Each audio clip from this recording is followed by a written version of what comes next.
HR tech, work tech, and investment are transforming the future of work. Are you in the know? Welcome to the WorkTech podcast. Join host George LaRocque for expert insights on the trends, M&A activity, and strategies shaping the workplace. Brought to you by oneworktech.com and the Work Defined Podcast Network. Hey, everybody. Welcome back to WorkTech. It's me, George LaRocque, and we've got some breaking industry news today. Humanly just came out with a really big announcement, and rather than steal the thunder, because it is a big announcement, Prem Kumar, the CEO of Humanly, is here. Prem, I'm going to let you tell everybody what the news is. Thanks so much for having us, George. Really excited. I'll cut to the chase and announce that Humanly has acquired three entities. So Sprockets, AJ was formerly the CEO of Sprockets and is still going to be operating in a similar capacity. We also acquired HourWork along with that, and Qualifi, where Darrian was the CEO and founder. And really, this is a big move for us. I'll get into more of the details as we talk, but we're really excited to bring these amazing products, but amazing teams and people together as well. Yeah, well, congratulations to all of you. This is big news in the world of recruitment technology. I think I'm fully aware of all of your firms and the good work that you've all done with your tech and for your customers.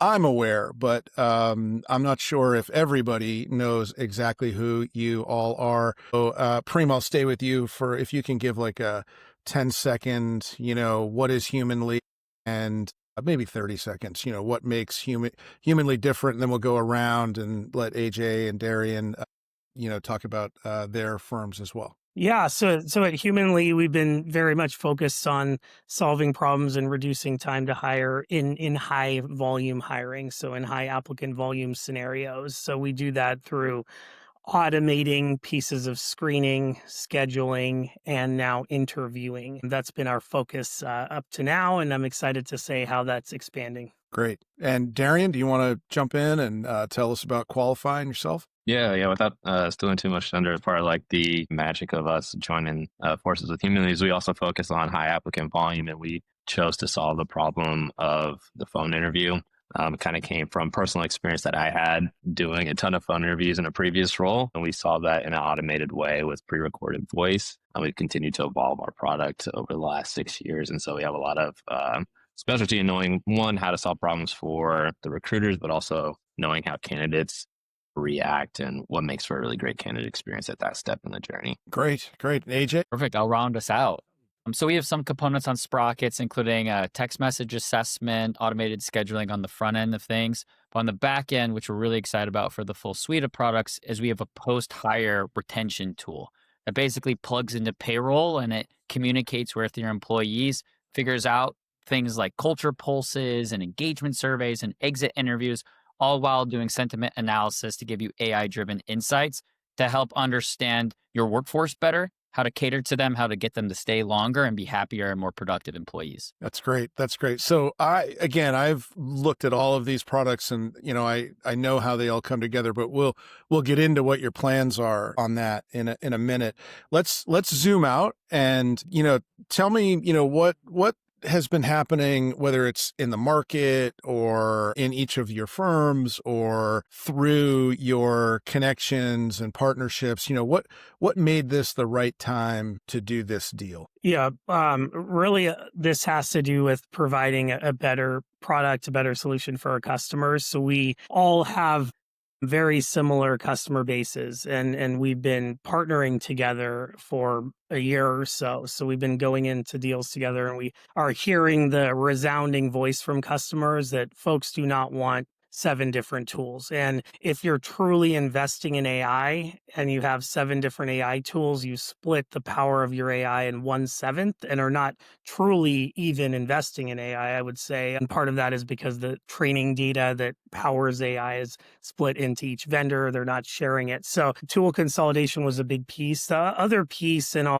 I'll try to give the brief version, but the problem we're solving right now primarily has to do with the fact that a lot of these companies are spending, these larger companies that are hiring for entry to mid-level roles are spending hundreds of thousands of dollars in recruitment marketing. So Indeed ads, LinkedIn ads, and those ads are working. So they're getting eyeballs to their applications, and then they're ignoring 95% of the people that apply because they don't have the tools to engage with everyone, create pipeline for your next role. So we've been focused on using conversational AI to engage with all these applicants and get to know them better than just matching two pieces of paper, a profile and a job description, which has really helped us reduce time to hire from 44 days to 5. So with Qualifi, as I talk about consolidation and solving these conversational problems, you should not have to have one tool for SMS with candidates, one for email, one for video interviewing, one for phone interviewing. So we want to be in all those channels. So this was furthering that effort. And then the last piece I'll mention is things also don't stop once someone gets hired. You want to provide someone, especially in these entry to mid-level roles, that has the highest employee lifetime value. It is engaged, is not turning over. So that's a big part of leaning into Sprockets. Okay, so was this a product-led move, or it doesn't sound like it wasn't a market timing issue. It wasn't a competitive move. It sounds like based on where the customers are and where candidate engagement is going and so forth. This was strategically, rounding out the platform. Is that? Yeah, for sure. I think it was a kind of customer driven move that was solved for via a more extensive product. And yeah, so that was, we wanted a product that more robustly met the demand of the market. And it is a time now where there's a lot of noise around AI, a lot of solutions being thrown at problems instead of obsessing with the problem first. And what we found is that things just weren't working when you're using 5 different tools or 7 different tools, company at the end of the day as well. So I think this also gives us it puts us in a position to use that data to effectuate value through a much broader kind of platform. Right. I think in the market, what I've seen lately is that all the data that I've been able to pull together shows that adoption around AI has been pretty lumpy. It's been, high in some areas, lower in others, where, most enterprises have only implemented AI in one HR domain, for example. It's like 37%. Middle market and below, it's like 17% have adopted or implemented.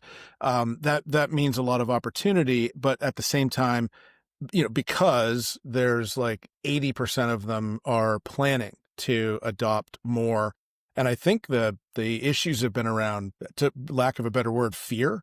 So, and when you look at a the leaning into an existing relationship and a platform like Humanly, who's extending capabilities, that provides a customer some comfort around issues like compliance and security. And, they're not taking the risk of a new vendor and a new relationship while they're taking what they perceive as a risk in potentially some new areas with AI. So I think that, bodes well for this move, and it definitely aligns with what you're saying about being a data company and providing that sort of customer driven experience here. What each of these products, to get into each of them, and Humanly, the acquirer, had, before this deal, sort of some differentiation, we talk about the moat, we talk about defensible differentiation. And then when you come together, that will probably extend for Humanly, and Humanly's differentiation.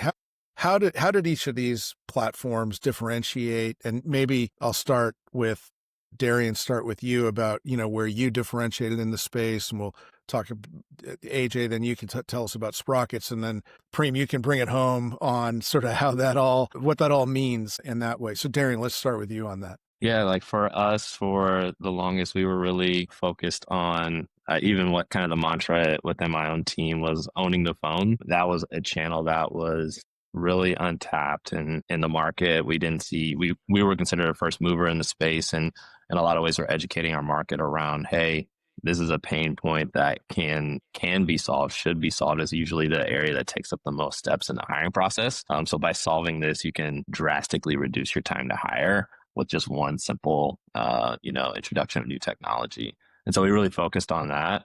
And we wanted to do it in a way that was inviting and accessible. I think sometimes, to your point about there being fears around AI and just new technology, and we introduce it in a simple way where it's like, hey, it's still your voice. You can record this yourself, and then you can send it out to candidates and they can hear directly from you. And we started to add more AI elements to that along the way to help their processes speed along. But that's where we really focused and differentiated. And we started to step into new territory around scheduling and next steps in the hiring process. And then, partnering with Humanly and Sprockets, like a lot of the things that they've built and they've done are things that we've talked about, like, hey, this would be great to have as part of like a larger and in the future. And so it kind of just made perfect sense there. And I was just going to say one element about all of that is I think we've built brands that people have come to trust, and we've all been really intentional around how we built. And so I think coming together, helps both our existing customers, but then also the market at large, really trust what we've put together as a unit. So yeah.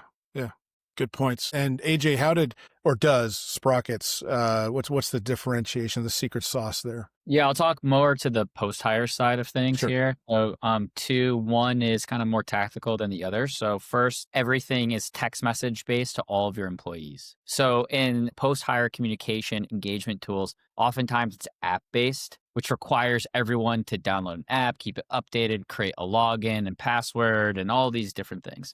And the challenge with that as you get into the hourly workforce and frontline workers and all these things is there's a lot of turnover. People don't want to add a new system. And having a text message first application means that everyone's going to receive the message. Majority of people are going to engage with it. And through NLP, you're able to get and derive a ton of insights from very simple, basic communication. So it's like the value and the magic of AI is asking very little from users to extract a ton of information that you can then take insights and action off of. So that's kind of the secret sauce of that side. But I think zooming out of just post-hire into pre-hire and just your HCM stack as a whole, having post-hire data magnifies by huge order your pre-hire technology. Because when somebody comes through the funnel and gets hired, we're able to stay with those employees in real time and give back really good feedback to the pre-hire side on if that was a good hire, a bad hire, or a moderate hire, and make adjustments to scoring systems, workflows, etc., to ensure that everyone that's being screened on the pre-hire side has the most updated information as to what type of people are successful on the post-hire side of things, who's happy, who's engaged. And it creates a really harmonious flywheel to keep and retain and recruit really strong applicants that then turn to awesome employees, and having data and AI be able to help and remove a lot of the TS processes you might have today in order to make that a reality. Okay. So Prem, I feel like there's so much there to add to the Humanly platform. How do you use, I know that it's early days and, your customers will ultimately tell you, but what's your vision on this, how will you differentiate? Yeah. So one piece of good news is because we've been partnered with Qualifi and Sprockets, like we've seen how people use this together already. So it's a little less guesswork. But as far as the differentiation, here's how I think about it. And I've been in AI for recruiting tech or work tech about 15 years, but obviously everything's changed recently with generative AI. So what we've seen in, as you mentioned, the adoption curve, George, certainly early days. And generally, the initial scenarios to me have more to do with helping you be more efficient or faster at things you're already doing. So whether that's writing a job description or sourcing that's more AI driven.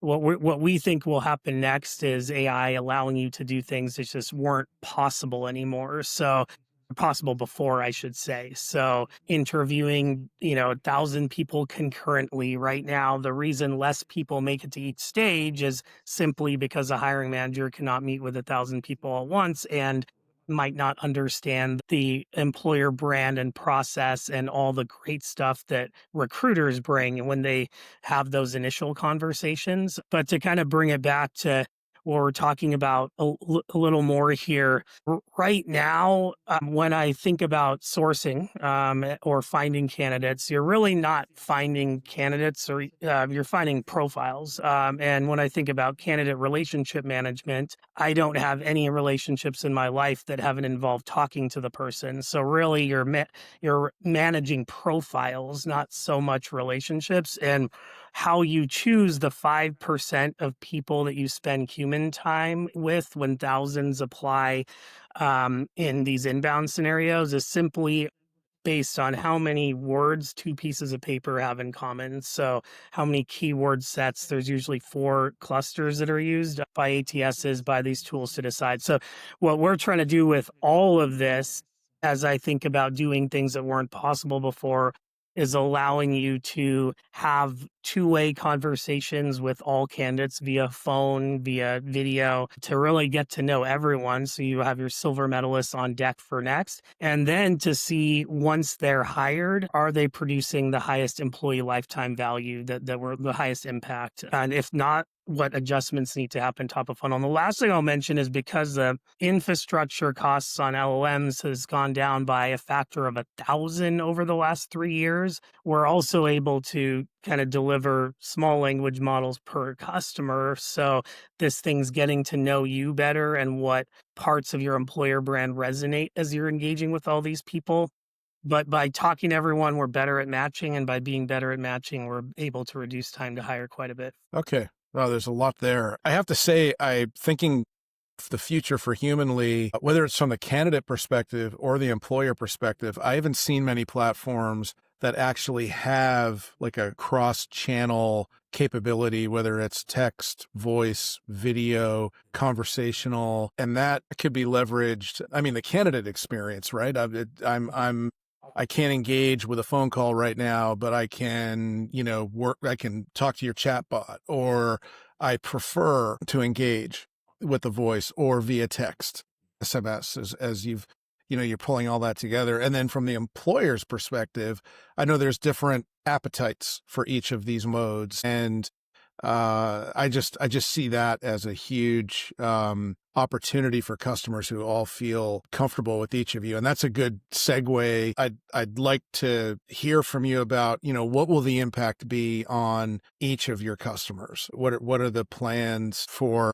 Usually it's a two-sided conversation. I know this is like 3+ because of the hour work piece of this as well. But what are the plan? Yeah, and I'll make my part brief so we can get other folks as well. But one thing, just real quick, George, to touch on what you mentioned earlier around compliance and safety. That's the other piece here, bringing in these established companies where there's LLMs out there where you can create a demo of a interviewer screening experience really quickly.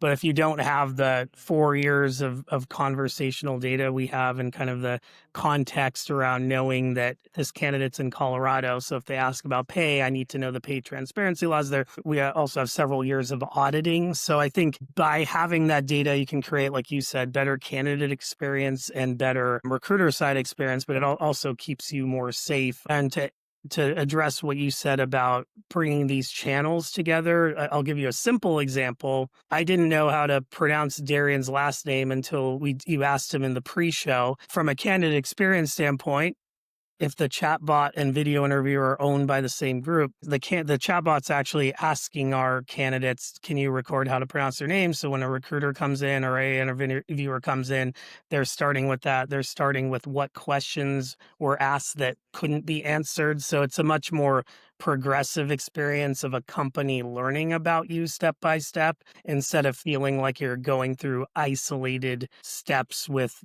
different companies almost. So, and then you can kind of unleash the power of your employer brand more. But yeah, customers, I'll let Darrian and AJ speak to that, but really nothing changes. We're not changing pricing. We do want to share with customers what all they might now have access to, of course, but we're not changing existing experience. I'll see if Darrian or AJ want to add to that. Sure. No, that's Perfectly said. Yeah. And I'll just kind of emphasize it by saying like all three of us are founders. So it's a deeply personal thing that you have with your customers. And so part of like this joining forces that I wanted to ensure is that it would only be better for customers and they wouldn't experience, any negative impact for sure. But at the very least that they would be able to maintain what we've built and hopefully join into like the greater product eventually. But yeah, nothing's changing out of the gate. They can use Qualifi as is, but if they would like, there's the opportunity to join into the existing integration that we have and then the future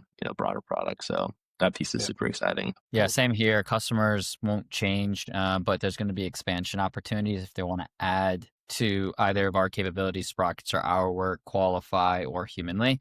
And just touching on a point, I think we're all circling around it is, this was really important to Prem, Darrian, and I that we were aligned on values as an organization, especially in the age of AI where like compliance and integrity and I'd say goodness is really, really important. We wanted to make sure that we're all kind of in this for the right reasons. And, a few examples of this is our company's missions. I'll just read a few of them: matching people to possibilities, helping 80 million people achieve the American dream, powering efficient, equitable, and empathetic conversations, et cetera, et cetera, et cetera. And so, we want to make sure that our customers are treated properly. We want to make sure that when we're developing and intertwining the AI, it's done so in an ethical way. And as Prem mentioned, that's properly audited and gives customers peace of mind, as well as best-in-class service and value for picking us as your provider. Yeah. That's well said. I would imagine all of your customers are excited to get a look at what this will mean, day one versus, sort of roadmap. So I'm curious, you've all hit on some really good points around, putting the customer first. We've talked around, I think scale and, compliance and so forth. And I like all that. I had a t-shirt on at HR Tech that said, "But does it scale?" That because, just the onslaught of tech that we always see. And that's always one of my first questions is show me how it scales. And I like that this scales. I can see that. Something that's happening in the market, Prem, you've talked a lot about, I've heard you say interviewing the world, before, and you've stressed here being able to interview 1,000 candidates, or more, that's like per rec in a high candidate volume environment, regardless of the type of labor we're talking about. There is this AI driven search of candidates coming in. And I feel, I don't want to make any assumptions here, but it seems like this sort of mix of technology would help in vetting that search, because we're getting a lot of fraud. We're getting a lot of fake candidates.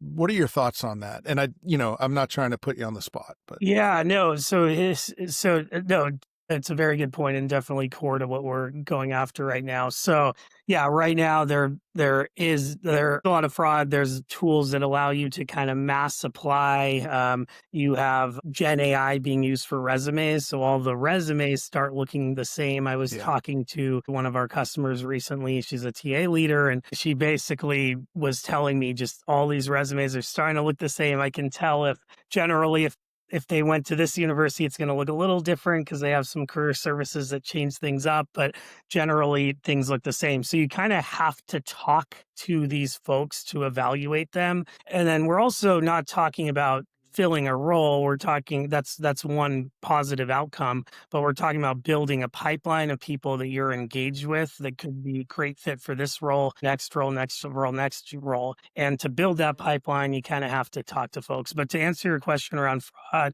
the other thing happening is, there's, fake candidates or people pretending to be other people. The way that volume was dealt with in the past, and in any marketing scenario, and recruitment marketing is marketing, when you're paying for eyeballs, you shouldn't then be in a situation where you have no possible way of engaging with all of that demand. So what's happened up to now is shortcuts. So can we use keywords to filter out? Did someone spell something wrong? How do we not talk to everyone because we just can't?